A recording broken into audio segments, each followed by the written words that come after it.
The hermit's path. Every life follows a path. Most people move through their days without thinking much about the small habits that guide them, the words they speak, the choices they repeat, the routines that quietly shape who they become. The hermit's path is a place to slow down and look at those small things. In this series, we explore simple ideas and practical steps that can help bring a little more awareness and intention into everyday life.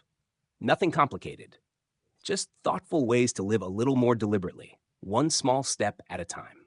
Dogs are a blessing and a curse. 3 dogs can turn a quiet morning into a livestock stampede in under 10 seconds. 1 minute, I'm standing there with my coffee watching the fog hang low over Dogwood Meadows. The next minute, all 3 of them decide, without warning, that it is time. Time for chaos. Time for synchronized insanity. Time for what I call full nut-butt operations. I truly believe they meet at night. There is no other explanation. Because they do not take turns. They do not politely stagger their joy. No, they wait until I am holding some fragile coffee, a bucket, my last thread of dignity, and then they launch together like a furry demolition crew.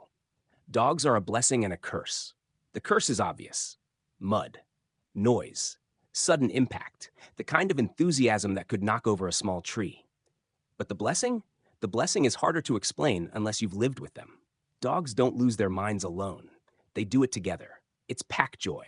It's safety. It's the unspoken understanding that this place, this land, this yard, this hermit life is secure enough to explode in.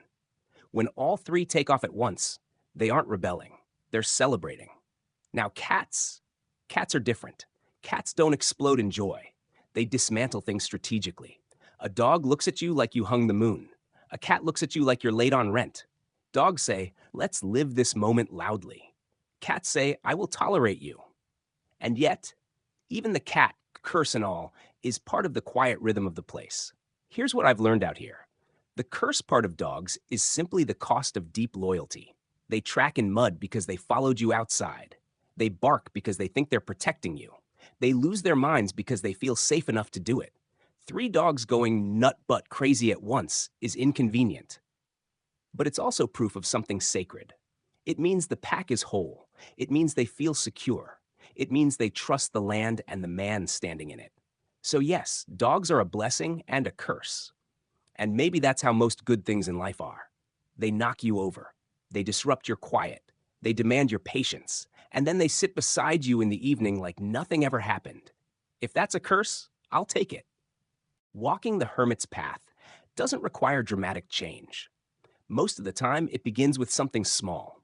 A new habit, a different way of thinking, or a simple choice made with a little more awareness. If something in this episode resonated with you, consider giving the video a like and sharing it with someone who might also appreciate the idea.